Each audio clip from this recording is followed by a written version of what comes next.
성경 말씀은 누가복음 17장 11절에서 19절까지 공부하겠습니다. 신약 성경 124페이지 누가복음 17장 11절입니다.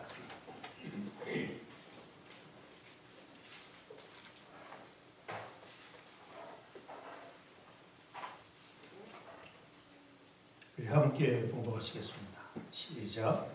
예수께서 예루살렘으로 가실 때에 사마리아와 갈릴리 사이로 지나가시다가 한 마을에 들어가시니 나병 환자 10명이 예수를 만나 멀리 서서 소리를 높여 이르되 예수 선생님이여 우리를 불쌍히 여기소서 하거든 보시고 이르시되 가서 제사장들에게 너희 몸을 보이라 하셨더니 그들이 가다가 깨끗함을 받은지라.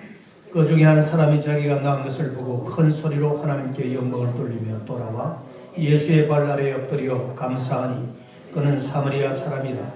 예수께서 대답하여 이르시되 10사람이 다 깨끗함을 받지 아니하였느냐? 그 9은 어디 있느냐? 이 이방인 외에는 하나님께 영광을 돌리러 돌아온 자가 없느냐 하시고 그에게 이르시되 일어나 가라 네 믿음이 너를 구원하리느니라 하시더라. 아멘.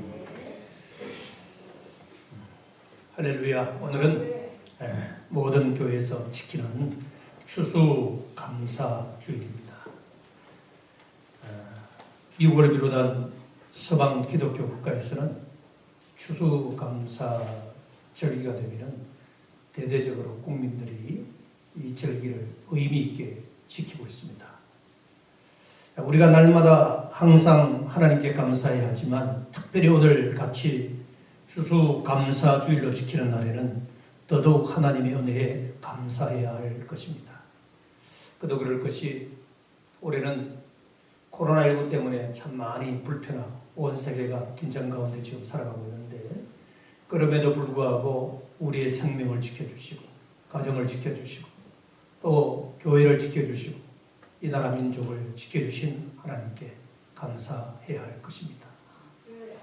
우리 앞과 옆에 있는 분들에게 한번 감사의 인사를 다시 한번 나눌까요? 집사님 또는 권사님, 장로님 또 이렇게 부르면서 서로 한번 인사하십시다. 감사하면서 삽시다. 감사하면서 삽시다. 그 부부들끼리는 서로 손을 맞잡고 아이고 여보 감사해요. 감사해요. 당신 덕분에 살았어. 그렇게 인사하시길 바랍니다. 왜냐하면 우리 한국 사람들은 감사의 표현이 너무 익숙해. 이쪽이 부족해. 미국 사람들은 감사가 너무 풍성한데 우리는 너무 부족해. 이게 이제 사람 우리 문화의 특징인데 우리는 감사하면서 살아야 돼요. 왜 감사하면서 살아야 될까? 감사하면서 사는 것이 하나님의 뜻이기 때문에 믿으시길 바랍니다. 범사에 감사하라. 항상 기뻐하라. 쉬지 말고 기도하라. 범사에 감사하라. 분명히 주님께서 말씀하고 계시기 때문입니다. 이렇게 우리가 감사할 때 하나님께서는 우리에게 약속된 축복을 허락하시고 준비된 기적을 베풀어 주십니다. 이스라엘 민족을 한마디로 평가하면 감사를 잃어버린 민족이다. 저는 그렇게 생각합니다. 감사를 잃어버리고 일평생 동안 그들은 무엇을 간직하며 살았는가? 원망과 불평 가지고 살았습니다. 그래서 나라를 잃어버렸습니다. 그래서 우상 숭배하고 세상과 타협하고 세속에 길들여 살아왔던 것입니다.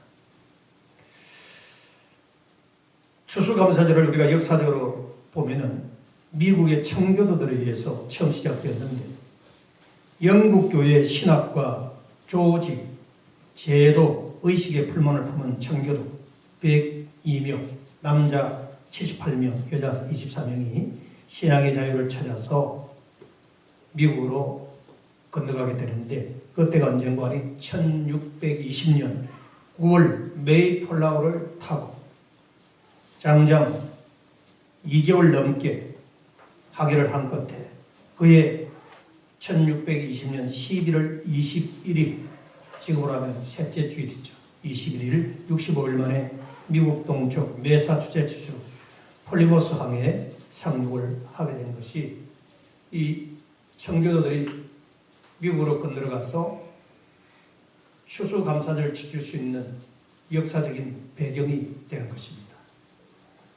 이들 청교도들은 미국에 도착해서 제일 먼저 한 게 뭔가 하면은 자기 집 짓는 일보다 하나님께 예배 드릴 예배당을 먼저 건축했습니다. 예배당. 그리고 첫해 겨울을 보내는데 그해 겨울은 너무나 추웠습니다.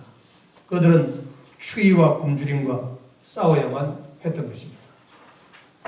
첫해에 맞지 않는 풍토와 질병과 인디언의 공격에 102명 중에 47명이나 죽었습니다. 이듬해 봄에 그들은 꿈에도 그리던 축복의 땅에 처음으로 씨를 뿌렸습니다. 그리고 많은 어려움 속에서도 가을에 추수를 할 수 있었습니다. 이렇게 감격적으로 하나님께 감사 예배를 드리게 된 것입니다. 이 청교도들이 미국 땅에 도착해서 1년 만에 추수감사 예배를 드릴 때 그들이 하나님 앞에 드린 감사의 글이 있는데 그 글을 제가 한번 소개해 드릴게요. 그게 지금도 남아 있습니다. 어떤 글인고 하니 하나님께서 우리에게 순결한 신앙을 주심에 감사합니다. 먼저 신앙을 주신 것에 대해서 먼저 감사했어요. 큰 꿈을 가지고 세계를 향하여 출발할 수 있게 해주신 하나님께 감사합니다. 대양을 무사히 건너옴에 감사합니다. 혹한과 질병과 기근과 맹수로부터 생명을 지켜주심에 감사합니다. 일할 수 있는 건강을 주심에 감사합니다. 농사에 경험 없는 우리들에게 경쟁할 수 있는 은혜 주심에 감사합니다. 동물과 천재로부터 농작물을 지켜주심에 감사합니다.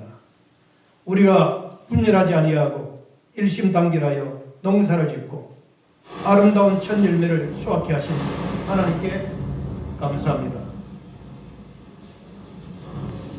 이렇게 미국은 감사의 나라입니다.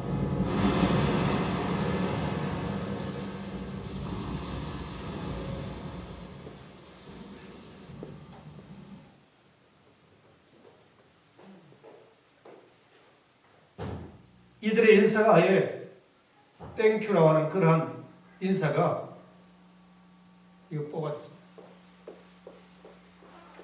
앞에.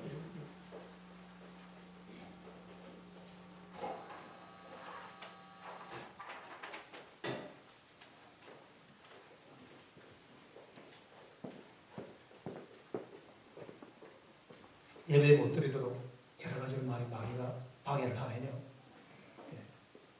여러분 은혜 받으면 복을 받으니까 복을 못 받게 하려고 마귀가 여러 가지 모양으로 방해를 합니다.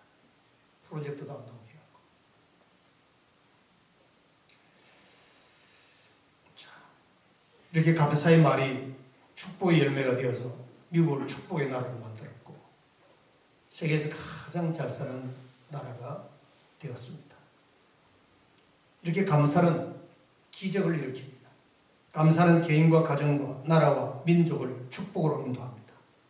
우리가 한번 생각해 보십시다. 청교도들이 어떻게 무엇을 감사할 수 있었겠는가? 그들은 분명히 앞에 그들의 감사의 글에서 분명히 하나님을 향한 감사의 내용이 확실했습니다. 우리는 하나님의 말씀을 통해서 범사에 감사라고 하는 말씀을 수없이 들었고 기독교는 감사의 종교라고 하는 가르침을 많이 배웠습니다. 이렇게 감사는 개인과 가정과 나라와 민족을 축복으로 인도하는 원동력이 되는 것입니다. 감사는 우리 성도들이 가져야 될 가장 중요한 덕목이고 하나님과 깊은 관계를 이어갈 수 있는 연결고리가 바로 감사입니다. 출애굽기에 보면은 애굽을 탈출한 이스라엘 백성들이 광야를 행군하다가 먹을 양식이 떨어졌습니다. 그래서 우리들을 광야까지 인도해내서 굶어 죽게 한다고 지도자 모세를 원망하고 하나님을 원망했습니다. 여러분, 먹을 것이 나올 수만 있다면 천만 번 원망해도 괜찮겠죠. 원망해서 문제가 해결되지 않습니다. 원망해서 배고픔을 해결할 수 있는 게 아닙니다. 배고픔은 다른 방법을 찾아서 그 배고픔을 해결할 수 있도록 도전하는 것입니다. 이게 우리 인간이 살아가는 삶의 지혜인데 우리가 원망하고 불평한다고 해서 문제가 해결되던가요? 절대 해결되지 않습니다. 그건 아주 어리석은 삶입니다. 하나님께서는 이들의 원망 소리를 들으시고 하늘에서 만나를 내려주셔서 매일매일 배불리 먹도록 하셨습니다. 그러나 얼마 후 이들은 매일 똑같은 음식을 먹는 것에 또 실적이 나가지고 또 불평하기 시작합니다. 애굽에서 종살이 할 때는 비록 종살이는 했지만 맛있는 고기도 먹고 파도 먹고 부추도 먹었는데 광야 생활에서는 한달 만나 며칠만이면 똑같은 거 먹으니까 실물이 난다는 겁니다. 싫다는 겁니다. 언제는 배가 고파서 죽겠다고 아우성치던 그들이 이제 배불리 먹으니까 다른 그 무엇을 또 추구합니다. 이게 우리 인간입니다. 한 번 원망하고 불평을 하면 또 계속 원망하고 나중에는 이 원망 불평이 습관이 되고 결국 망하게 되는 것입니다. 이렇게 하나님께서는 그 불평뿐만 아니라 이스라엘 백성의 소리를 다 들으시고 그들을 징계하시는데 여호수아와 갈렙을 제외한 20세 이상의 이스라엘 백성들은 한 명도 적과 꿀이 흐르는 가나안 땅에 들어가지 못하고 모두 다 광야에서 죽게 되었습니다. 이것이 이스라엘 백성들이 출애굽 이후에 하나님이 내리신 징계 가운데서 받은 그들의 삶의 결과입니다. 약속의 땅 가나안에 못 들어갔어요. 출애굽 1세대들은 그 가운데 여호수아와 갈렙만 출애굽 1세대와 그 2세들이 가나안 땅에 들어가고 1세대들은 전부 광야에서 다 죽어버렸습니다. 분명히 그들이 출애굽할 때는 약속의 땅을 바라보고 나왔습니다. 그런데 그들이 원망 불평함으로 말미암아 불신함으로 말미암아 못 들어간 겁니다. 원망과 불평은 우리를 천국에 못 들어가게 하려는 사탄의 방해 공작이라는 사실을 기억하셔야 합니다. 사탄은 우리를 원망 불평하게 해서 우리를 교회로부터 멀어지게 하고 결국 하나님께로부터 멀어지게 해서 천국에 들어가지 못하게 하는 것입니다. 이런 마귀의 속임수에 넘어가서는 안 되는 것입니다. 원망 불평은 축복을 가로막는 장애물입니다. 불평하는 사람과 함께 있으면 불평하는 일에 동참하게 되고 그래서 결국 같이 불평하게 됩니다. 왜냐하면 불평이라는 자체는 타락하고 부패한 우리 인간의 죄의 속성이기 때문에 죄는 오염력이 강합니다. 굉장히 전염성이 강해서 옆에서 한마디 탁 불평하면 옆에서 검색 오염이 돼가지고 같이 불평해버립니다. 눈덩이처럼 불어나는 것이 이 죄의 속성인 것입니다. 그래서 사람들은 선한 일에는 잘 연합이 안 돼도 불의하고 불법을 저지르는 일에는 검색 연합이 되는 것이 우리 인간이 죄로 말미암아 부패하고 타락한 존재이기 때문에 그렇게 되는 겁니다. 그래서 우리 그리스도인들은 늘 경건에 힘쓰는 그런 훈련을 끊임없이 해야 됩니다. 오른쪽을 보는 사람은 늘 오른쪽으로 갑니다. 왼쪽을 보는 사람은 왼쪽으로 갑니다. 여러분, 나와 여러분의 미래를 알고 싶으시다면 지금 현재 자기가 바라보는 이곳이 자신의 미래가 된다는 사실을 기억하십시오. 미래가 궁금하지요? 여러분이 가지고 있는 기질, 습관, 변하지 않는 지금 현재 생활의 형태가 그대로 미래에 정착되어집니다. 이거는 정확합니다. 그리고 우리 인생에 태어나서 하나님이 주신 좋은 성품으로 하나님을 예배하고 하나님을 영화롭게 하는 이것이 하나님이 우리를 지으신 근본의 창조 목적인데 죄로 말미암아 타락하다 보니까 철저히 하나님 앞에서 배반하고 내 중심으로 살다 보니까 내가 정한 목표, 내가 바라는 어떤 인생의 가치관을 따라가다 보니까 그것이 성공인 줄 알았는데 그것이 축복인 줄 알았는데 결론에 딱 도달해 보니까 아니다라는 거지. 우리가 바라보는 것이 우리의 미래입니다. 그러니까 우리는 하나님 앞에서 믿음의 주여 또 온전히 하시는 일을 주님을 바라보는 이 말씀은 절대 진리입니다. 우리는 주님을 바라봐야 합니다. 할렐루야. 주님을 바라봐야 합니다. 2020년 한 해 동안 여러분 누구와 함께 걸어왔고 동행했습니까? 누구를 바라보았습니까? 그래서 우리 인생은 믿음을 보면 믿음으로 가게 되어 있습니다. 긍정을 보면 긍정으로 갑니다. 지금 내가 보는 것이 바로 미래인 것입니다. 우리는 유대인의 명언을 새길 필요가 있는데 이 세상에서 가장 현명한 사람은 누구인가? 모든 사람에게 항상 배우는 사람이다. 그랬습니다. 이 유대인의 명언. 두 번째는 이 세상에서 가장 강한 사람은 누구인가? 자기 자신을 이기는 사람이다. 이 세상에서 가장 부유한 사람은 누구인가? 자기가 가진 것으로 만족하는 감사하는 사람이다. 그렇게 말했습니다. 맞습니다. 배울 줄 아는 사람, 자신을 이기는 사람, 자기에게 주어진 일에 만족하며 감사하는 사람, 정말 신실한 사람이요 복 있는 사람입니다. 우리 신앙생활에서 기도가 나무의 뿌리라면 감사는 열매라 그렇게 읽을 수 있습니다. 자, 우리 성도 여러분, 기도의 나무를 통하여 감사의 열매를 맺는 여러분이 되시기를 주님의 이름으로 축원합니다. 오늘 본문은 예수님께서 10명의 문둥병자를 고쳐주신 사건인데 선택받은 유대인들은 하나님께로부터 먼저 은혜를 입은 백성인들에게 불구하고 하나님께 대해서 감사하지 않았습니다. 그러나 이방인은 그 은혜를 감사한다고 보고함으로써 복음이 유대인에게서 이방인에게로 옮겨짐을 보여주는 중요한 사건이 오늘 이 본문에 등장합니다. 감사를 드리기 위해 돌아온 사마리아 사람은 육신의 구원뿐만 아니라 영혼의 구원까지도 받았습니다. 이 사람은 분명히 유대인이 아닙니다. 사마리아인입니다. 이방인입니다. 유대인들이 상종도 하지 않는 쌍놈과 같은 그런 신분을 가진 존재입니다. 그런데 하나님을 찬양하고 자기의 육신의 질병이 고침을 받고 주님 앞에 나와 감사하며 겸손한 모습으로 자신을 드린 사람이 사마리아입니다. 고침받은 9명 나머지는 유대인인데 다 각기 제 길로 갔습니다. 이들의 비교하는 이 인생의 삶을 통해서 우리는 굉장히 중요한 교훈을 얻을 수 있습니다. 한 사람의 감사와 감사를 모르는 9사람. 은혜를 받고도 은혜를 모르는 9명의 유대인이 아니라 은혜를 알고 감사하고 영광을 돌리는 한 사람의 사마리아인. 이것이 하나님이 원하시는 모습입니다. 은혜를 아는 사람. 여러분, 감사는 어쩌면 우리 일생의 생활 속에 11조도 같은 겁니다. 오늘 추수감사주일에 우리 모두 예수님의 마음을 기쁘고 즐겁게 해드리는 성숙한 성도 여러분이 되시기를 주님의 이름으로 축원합니다. 본문 12절 13절에 보면 한 촌에 들어가시니 문둥병자 10명이 예수를 만나 멀리 서서 소리를 높여 가로되 예수 선생님이 우리를 긍휼히 여기소서. 따라서 하십시오. 우리를 긍휼히 여기소서. 예, 이 말씀을 참 여러분 주목해서 살펴보야 합니다. 예수 선생님이 우리를 긍휼히 여기소서. 나의 제자손 예수여, 나의 구세주여, 나를 긍휼히 여겨달라고 하는 말이 아니고 예수 선생님이여 우리를 긍휼히 여겨달라 그랬습니다. 아직도 이들이 바라보는 예수에 대해서는 하나님의 아들로 오신 메시아로서의 예수가 아니라 그저 다른 인간들 가운데서 특별히 존경받을 만한 그런 선생으로서의 예수, 그 정도로 인식하고 있는 겁니다.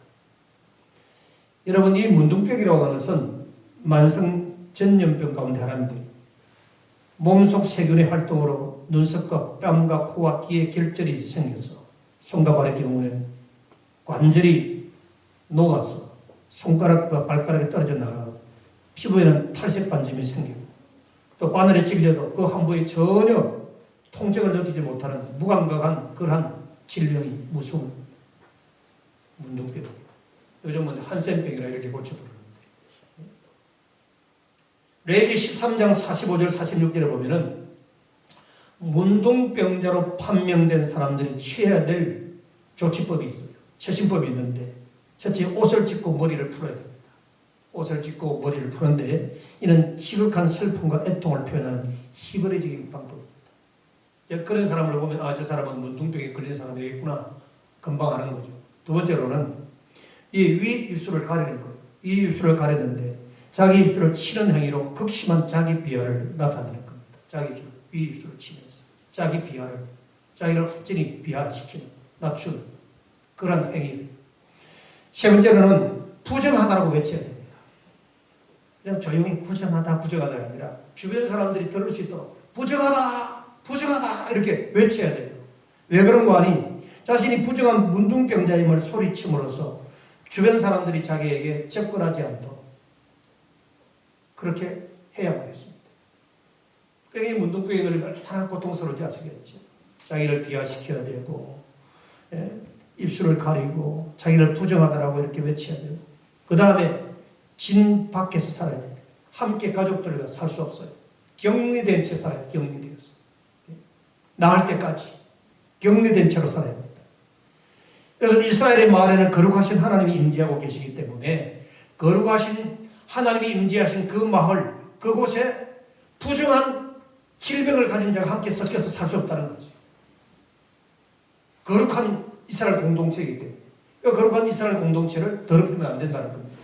그래서 문둥병자들은 격리되어서 진 밖에서 살아야만 했습니다. 이들의 삶을 한번 가만히 상상해 보십시오. 얼마나 고통스러운 삶을 살았겠는가. 이러한 정말 한도 많고 고통도 많고 사는 게 아니었던 이 문둥병자들이 자기 동네에 예수님이 오셨다는 소식을 듣고 염체불구하고 달려가서 예수 선생님이 우리를 긍휼히 여겨달라고 소리를 쳤던 것입니다. 거기에 9명의 유대인, 한 사람의 사마리아, 10명이 갔던 거예요. 사랑하는 우리 성도 여러분, 예수님께서 문둥병마저 고쳐주셨다는 믿음이 그들에게는 아마 있었던 것 같습니다. 아픈 만큼 사람은 부러지게 되어 있습니다. 인생에서 벌어지는 일들은 떠다니는 구름과도 같아요. 인생은 흐름입니다. 다 흘러갑니다. 붕괴구름이 있고 먹구름이 있고 항상 맑은 날이 있을 수 없습니다.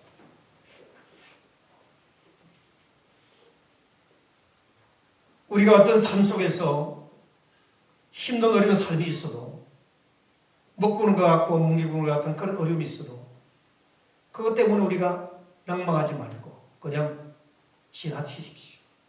통과하시기를 바랍니다. 그게 우리 인생이 걸어가는 여정입니다. 내가 원하는 어떤 삶의 패턴을 가지고 늘 행복할 것이다, 편안할 것이다, 성공할 것이다, 좋을 것이다. 그럼 우리의 기대하는 마음이고 현실은 그런 기대와 맞지 않습니다. 그냥 지나치시기를 바랍니다. 육신과 마음의 병을 우리는 늘 가지고 살아가는데 이 현대인들은 누구를 막론하고 어쩌면 오늘 이 본문에 등장하는 문둥병보다 더 지독한 병을 앓고 있는지도 모릅니다. 수많은 질병, 육신의 질병뿐만 아니라 정신적인 마음의 모든 질병까지 말할 수 없는 엄청난 질병을 우리는 가지고 있습니다. 그래서 예수님께서는 모든 인간을 불쌍히 여기셨고 긍휼을 베푸신 것입니다. 인간은 알고 보면 모두 불쌍한 존재입니다. 우리가 예수 그리스도를 믿어서 하나님의 자녀가 되어서 참 복된 존재가 되었지만 원래 우리는 하나님의 죄의 진노 아래 있었던 자들이기 때문에 참으로 불쌍하기 거지없었던 자입니다. 몸부림쳐도 결국은 병들고 죽는 것이 우리 인생입니다. 우쭐하고 잘난 척 해봐도 별 수 없이 병들고 죽는 것이 우리 인생의 운명입니다. 문둥병자들처럼 예수 선생님이 우리를 긍휼히 여기소서라고 우리는 외쳐야 됩니다. 우리 소위 주님 앞에 열려야 합니다. 하나님, 나를 긍휼히 여겨달라. 나를 회복시켜달라. 나를 치료해달라. 부르짖어야 합니다. 우리의 갈길과 살 길은 오직 예수님밖에 없기 때문입니다. 예수님으로부터 우리는 영혼과 육신이 고침을 받아야 하는 것입니다. 반드시 고치시고 죄를 사해 주시고 모든 문제를 해결해 주십니다. 오늘날 이 사회의 모든 문제는 우리 인간의 마음과 정신과 육신이 병든 결과의 산물이라는 사실을 아무도 부정할 수가 없습니다. 혼란한 사회, 병든 사회에 일어나는 범죄, 이러한 이 사회 구조와 모든 일들은 죄로 말미암아 타락한 우리 인간들이 만들어낸 산물들이란 말이에요. 이것이 근본적으로 치유되지 아니하면, 해결되지 않으면 우리가 바라는 행복, 파라다이스는 거리가 멉니다. 그래서 우리는 주님을 찾아야 하고 주님을 의지해야 되고 예수 그리스도 앞에서 내 자신의 존재를 발견하고 치유되어지고 회복되어져야 하루하루를 살아도 행복한 인생을 살아갈 수가 있는 것입니다. 밥만 먹고 살아가는 존재가 아닙니다. 배운 지식만으로 살아갈 수 있는 존재가 아닙니다. 세상의 권력만 가지고 사는 게 아닙니다. 나의 재주만 가지고 사는 게 아닙니다. 하나님의 은혜로 살아갈 수밖에 없는 존재가 바로 우리 인간인 줄로 믿으시기를 바랍니다. 오늘 본문 14절에 보면은 오시고 가라사대 가서 제사장들의 너희 몸을 보이라 하셨더니 저희가 가다가 깨끗함을 받은지라. 참 너무나 이해가 안 되는 그런 일이 벌어지고 있어요. 예수 선생님이 우리를 불쌍히 여기달라고 긍휼히 여기달라고 외쳤는데 주님께서 보시고 가라사대 가서 제사장들의 너희 몸을 보이라 하셨더니 저희가 가다가 깨끗함을 받은지라. 여기 보면 많은 부분들이 생략되어 있어요. 어디가 아프냐, 얼마나 아프냐, 언제부터 아팠느냐, 그런 과정에 대한 질문이 하나도 없습니다. 우리를 긍휼히 여겨달라고 한 그 목소리에 주님은 들으시고 제사장들에 가서 네 몸을 보이라 라고 할 그 순간에도 아직 안 나왔습니다. 여전히 진물이 흐르고 병으로 고통을 당했습니다. 그런데 그들이 그 주님의 말씀을 듣고 가다가 깨끗함을 받지라. 할렐루야. 가다가 간다는 게 중요해요. 보이라 갔다. 주님의 말씀 한마디에 그 역사심, 그 고침에 대한 기적이 그들은 믿고 가다가 깨끗함을 받은 줄로 믿으시기 바랍니다. 제사장들은 문둥병 환자를 진단하고 돌보며 예배해야 하는 책임이 있습니다. 또한 이 병이 치유되었을 때는 제사장이 우슬초와 함께 이 날아다니는 새의 피를 찍어서 이 피를 문둥병에게 뿌려서 정결의식을 행하며 속죄제와 석번제를 드리며 당신은 이제 문둥병에서 깨끗하게 치유함을 받고 격리된 상태에서 살았으나 이제 함께 이스라엘 공동체 안에 들어와서 살아도 됩니다 하고 제사장이 선언을 해야 되는 거예요. 예수님께서 10명의 문둥병자에게 가서 제사장들에게 너희 몸을 보이라 하셨더니 저희가 가다가 깨끗함을 받은지라. 참 얼마나 주님이 하시는 이 치유 방법은 너무나 단순해요. 병원에 가서 뭐 접수하고 소아과로 갔어요, 정형외과로 갔어요, 사진 찍었어요, 내일 모레 오세요, 결과 보러 이거 없어요. 접수도 없고 기다림도 없어요. 주님이 하시는 치유 방법은 바로 순간적입니다. 믿으시길 바랍니다. 네. 질병을 치유하시는 예수님의 권세가 어느 정도이든지를 잘 표현하고 있습니다. 제사장들에게 가서 몸을 보이러 하시는 명령은 말씀에 복종하는 신앙을 요구하고 있다는 사실입니다. 말씀에 복종하는 신앙. 그들에게는 병에서 낫고자 하는 강한 소원과 예수의 말씀과 명령이라면 절대 순종하겠다고 절대 믿음이 있었기 때문입니다.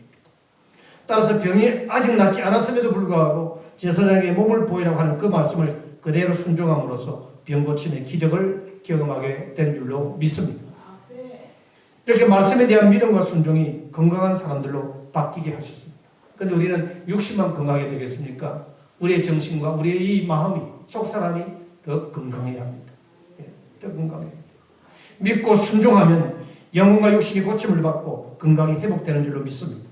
신실한 믿음은 순종을 통해서 나타납니다. 그래서 순종이 제사보다 낫다 그렇게 말씀했습니다. 아무리 외형적으로 제사를 드려도 하나님 앞에서 순종하는 믿음이 없이는 그 제사는 의미가 없다는 뜻이 되겠지요. 우리는 문둥병자와 같은 죄와 질병을 가진 자들입니다. 깨끗하게 고쳐주실 줄로 믿으시기를 바랍니다. 말씀에 절대 순종함으로써 모든 병에서 건강해지는 큰 축복이 여러분에게 임하기를 주님의 이름으로 축원합니다. 제가 늘 수없이 많이 강조했습니다. 너무나 중요한 부분이기 때문에 하나님 앞에서 내가 누구인가, 죄인이라는 사실을 출발하십시오. 우리가 병원에 갈 때 건강한 사람이 병원에 안 갑니다. 물론 종합검진받기 위해서 사전에 예방하기 위해서 가는 그런 병원 방문 목적도 있지만 대부분 몸이 아파서 병원에 가지요. 몸이 아프니까. 자기가 몸이 아프다는 사실을, 환자라는 사실을 인정해야 되죠. 그렇죠? 인정하고 가는 거죠. 그래 가서 의사를 만나서 진찰을 받고 내려진 진단대로 치료를 하죠. 병원은 환자를 위해서 존재합니다.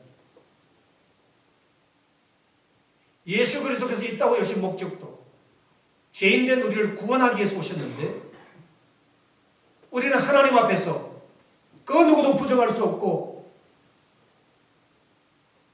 그 누구도 아니라고 부정할 수 없는 죄인이라는 사실을 여러분 인정하셔야 됩니다. 죄인. 신앙생활의 출발은 나는 죄인입니다. 여기서부터 출발합니다. 이게 스타트 라인입니다. 나는 죄인입니다. 제가 소시 말씀드렸습니다. 윤리적인 죄 개념으로 접근하지 마십시오. 윤리적인 모든 죄도 근본적으로 죄인이기 때문에 윤리적인 죄에 대한 결과가 발생되는 겁니다.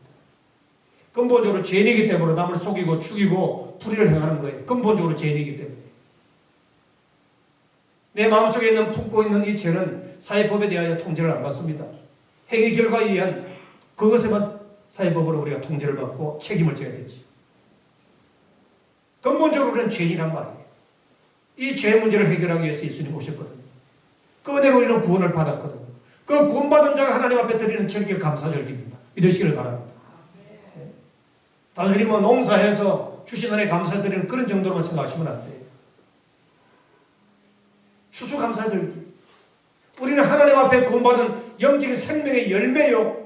하나님 앞에 아름답게 떨어지는 그 하늘나라 창고에 떨어지는 알곡과 같은 존재가 성도인 줄로 믿으시길 바랍니다. 자꾸 우리가 이 물리적인 농사 개념으로 추수감사주기를 접근하시면 안 돼. 우리는 하나님 은혜 가운데 구원받은 하나님의 거룩한 성도요. 생명체입니다. 생명체. 죽었던 우리를 살린 하나님의 구원의 은혜의 역사를 감사하고 그들이 하나님 앞에 절기를 지키고 그들이 하나님께 영광을 돌리며 주님을 높이는 그 영광스러운 절기가 추수감사주일이란 말입니다.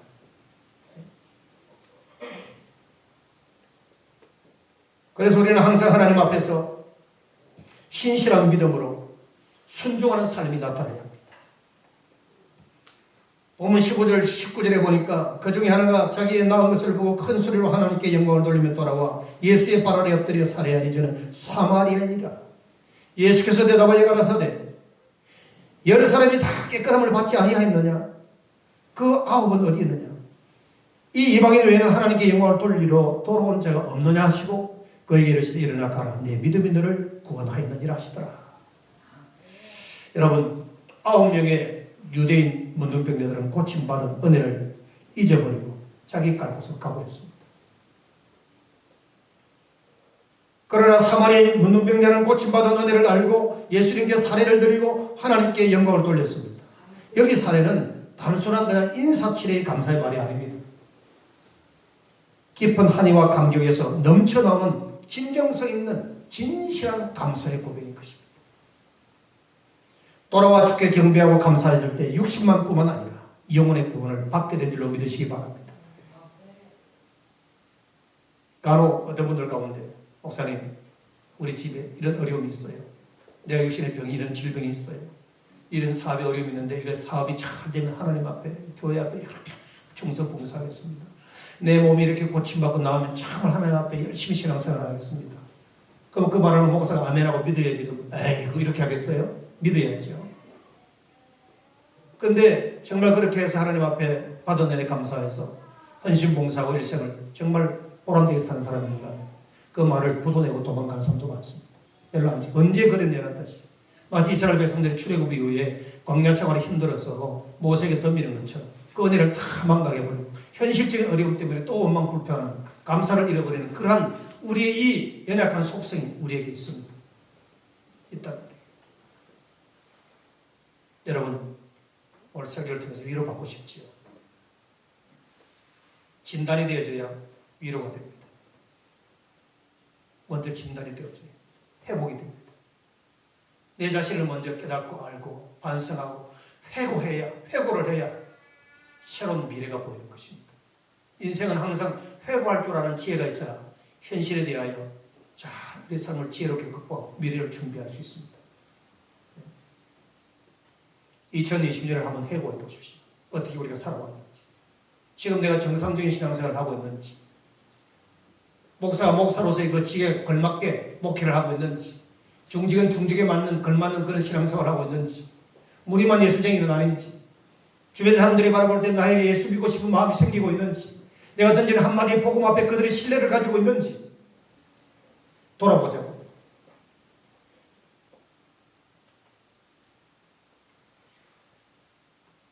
우리는 인사치레의 신앙생활이 아니라 진정성 있는 신앙생활을 해야 됩니다. 믿음으로 구원의 은혜를 받게 된 우리들, 하나님 은혜 가운데 이 놀라운 축복을 받은 우리들, 우리는 늘 하나님 앞에 감사 찬양을 올려드려야 됩니다. 9명의 유대인에 대하여 예수님께서 얼마나 섭섭했을까요? 그 9은 어디 갔느냐? 그 한마디에는 정말 섭섭한 마음이 거기 묻어나오는 거예요. 한 명의 사마리아인을 크게 기뻐하시고 구원하여 주셨습니다. 하나님의 복을, 하나님께 영광을 돌리는 높은 수준에 올라야 합니다. 받은 복 때문에 교만하거나 하나님을 떠나면 비극입니다. 언제나 모든 것으로 하나님께 영광을 돌리는 성도가 되어야 할 것입니다. 일본의 유명한 신학자 가운데 우찌무라 간조라는 신학자가 있는데 이분이 말하기를 감사는 은혜에 대한 마땅한 응답이라 그렇게 말씀하고 있습니다. 감사는 은혜에 대한 마땅한 응답이라. 근데 이 세상에는 세 가지 저주가 있다고 그랬습니다. 세 가지 저주가. 근데 우리는 평상시에 이걸 저주라고 생각 안 합니다. 한번 들어보십시오. 어쩌면 강조가 이 세상에 존재하고 있는 세 가지 저주가 뭔지. 첫째, 하나님이 믿어지지 않는 것. 이게 저주라고 그랬습니다. 우리는 일반 사람들이 뭐 종교의 자유, 신앙의 자유로 가는 관점에서 이걸 접근하지요. 성경적으로는 아닙니다. 하나님을 안 믿는 것 저주입니다. 아무리 믿어보려 하지만 믿어지지 않는다는 거죠. 그것은 버림받은 심령이기 때문에 그렇습니다. 두 번째는 설교를 듣거나 성경을 읽어도 하나님의 말씀으로 들리지 않는 것. 이것 또한 저주라는 겁니다. 한낱 세상 지식으로만 여기는 거죠. 그 이스라엘 역사 아니에요? 자유신학자들은 하나님의 말씀을 구속사적인 관점에서 접근하지 않습니다. 사회과학적인 측면에서 이스라엘 하나의 역사로 이뤘던 뭐 문서설 오만 것 다 떼붙여가지고 뺄 것 빼고 집어넣을 것 넣고 그래가지고 성경을 해석하는 자유신학자들이 아직 많습니다. 안 믿어요. 세 번째는 뭐가 이 세상에 존재하는 저주냐? 감사하는 마음이 없는 사람이 저주라는 겁니다. 감사하는 마음이 없는 것.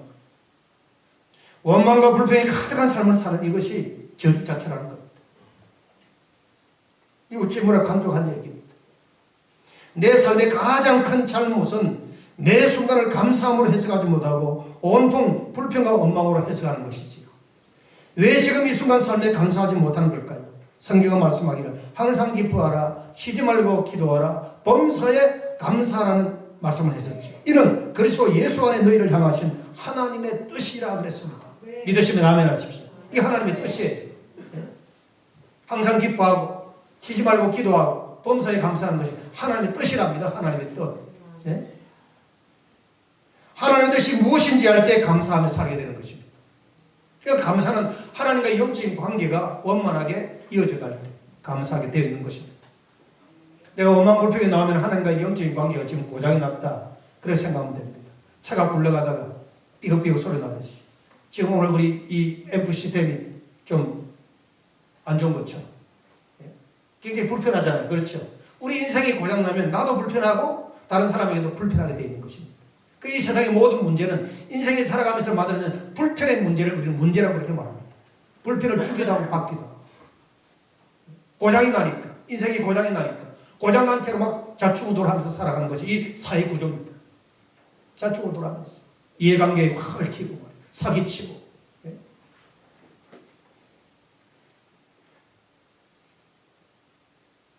왜 지금 이 순간 삶에 감사하지 못하는 걸까요? 하나님을 향한 뜻이 무엇인지를 몰라서 그렇습니다. 오늘 우리 하나님의 뜻을 알아야 됩니다. 결국 감사는 해석과 선택의 문제입니다. 감사는 하나님을 기쁘시게 하고 하나님의 뜻대로 사는 성도를 만드는 줄로 믿습니다. 반대로 불평은 사탄을 기쁘게 만들죠. 감사는 하나님의 뜻이고 불평은 사탄의 뜻입니다. 사탄복음 5장 16절 18절 알려드릴까요? 뭐라고 나와 있는지. 성경에는 없어요. 근데 사탄복음 내가 전해드릴게요. 한번 참고해 들어보십시오. 사탄복음 5장 16절 18절 항상 낙심하라. 쉬지 말고 원망하라. 범사에 불평하라. 너희를 향한 사탄의 뜻입니다. 재밌지요? 우리는 그렇게 살아요. 하나님의 뜻을 따라 감사하면서 살아야 될 우리들이 사탄의 유혹 앞에 넘어지고 그럴까? 여러분, 감사를 택하든 불평을 택하든 자유입니다. 그러나 그 결과는 동일하지 않습니다. 동일한 환경이라도 감사하기로 작정한 사람의 삶은 풍요롭습니다. 하지만 불평하기로 작정한 사람의 인생은 피곤하고 고독합니다. 불평하는 사람을 곁에 가지 마세요. 너는 여러분의 영혼은 죽습니다. 감사하면서 사십시오. 능력 중에 제일 큰 능력은 감사할 수 있는 능력이고 감사는 또 다른 기적을 몰고 오는 것입니다. 본문에 고침받은 10명의 나환 자 중 유독 한 사람만 다시 돌아와 예수님께 감사를 표현했고 주님은 그에게 선물 하나를 더 주시는데 그게 뭡니까? 그에게 이르되 일어나 가라 내 믿음이 너를 구원하였느니라. 육신의 질병을 고쳐줄 뿐만 아니라 영혼 구원까지 죄의 문제까지도 해결받은 줄로 믿으시기를 바랍니다. 여러분 우리가 몸이 아파서 치유받는 것도 중요하지만 내 영혼이 주님 앞에서 건강하고 행복한 이것이 더 중요해요. 사랑하는 자의 내 영혼이 잘된 것 같이 범사가 잘되고 강건하기를 원합니다. 우리는 성경의 그 논리에 따라서 예수를 한번 믿어보십시오. 정말 신앙생활이 재밌습니다. 우리는 자꾸 이렇게 영리적으로 살려고 하니까 자꾸 헷갈리는 거죠. 20세기 최고의 물리학자 엘버트 아인슈타인은 이렇게 말했습니다. 인생에는 두 종류의 삶이 있다. 하나는 기적 같은 건 없다고 믿는 삶이요, 다른 하나는 모든 것이 기적이라고 믿는 삶이다. 그런데 내가 생각하는 인생은 후자의 삶이다. 기적 같은 인생에 살다는 거지. 지금 우리가 살아가는 이 순간이 기적 같은 삶입니다. 뭐 기적하면 뭔가 내 눈에 보이는 현상적인 뭔가 확 천재가 깨배하는 그것만이 기적이 아니라 우리가 호흡하고 일어나고 주님 앞에 나와서 주님을 예배하고 찬양하는 이 순간, 죄에서 구원받은 하나님의 자녀가 된 이 놀라운 은혜, 이것이 기적이 아니고 뭐겠습니까? 우리 힘으로 능으로 할 수 없는 거지요. 하나님의 은혜죠. 굳이 우리가 아인슈타인의 말을 빌리지 않더라도 우리 주위에서 일어나는 모든 것은 기적인 줄로 믿으시기 바랍니다. 우리를 둘러싸고 있는 삶의 굴레를 한꺼풀만 덜추고 감사의 눈으로 그 속을 들여다보면 기적이 아닌 것이 없습니다. 다 기적 자체입니다. 구약의 다니엘은 하나님께 기도하면 사자굴에서 죽는다는 것을 알면서도 평성대로 하루 3번씩 무릎을 꿇고 예루살렘을 향해 창문을 열고 기도했습니다. 기도하며 그 하나님께 감사하였다라고 다니엘서 6장 10절에 그랬습니다. 감사 기도를 드렸어요. 포로로 끌려온 그에게 무슨 감사가 있겠습니까? 상황적으로. 그럼에도 불구하고 그는 하나님 앞에 감사 기도를 드린 거예요. 그는 끝까지 기도했고 끝까지 감사했습니다. 살아는 판을 걷는 것 같은 생명의 위험 속에서도 그의 입술에는 감사 기도가 떠나지 않았습니다. 늘 감사하며 기도했기 때문에 다니엘은 그 사자굴 속에 건짐을 받았고 살아났고, 다니엘을 통한 역사하시는 하나님을 만인들에게 간증해 본 줄로 믿으시기를 바랍니다. 사랑하는 우리 성도 여러분, 하나님은 도저히 감사할 수 없는 상황에서도 감사할 때 우리에게 기적을 보여주십니다. 감사는 기적을 낳습니다. 다니엘이 감사의 삶을 살았기 때문에 하나님이 그 생명을 책임져 주시고 보호해 주셨고 죽음의 자리에서 구원해 주신 줄로 믿습니다. 사랑하는 우리 성문가족 여러분, 오늘 추수감사절을 맞이해서 감사를 모르는 9명의 유대인과 같은 사람이 되지 아니하고, 비록 이방인 사마리아인이지만 그 고침을 받고 감사하여 예수님 앞에 나와 벽을 붓고 살해했듯이 우리는 늘 하나님 앞에 낮은 자세로 감사하면서 살아가야 되지 않겠습니까? 그래야 하나님의 영광이 가득한 복된 성도가 되고 주변 사람들로부터 하나님 살아계심을 간증하게 되고, 또 우리의 가정과 생애가 정말 하나님 은혜 가운데서 행복한 인생의 여정이 이어지게 되기를 간절히 축원합니다.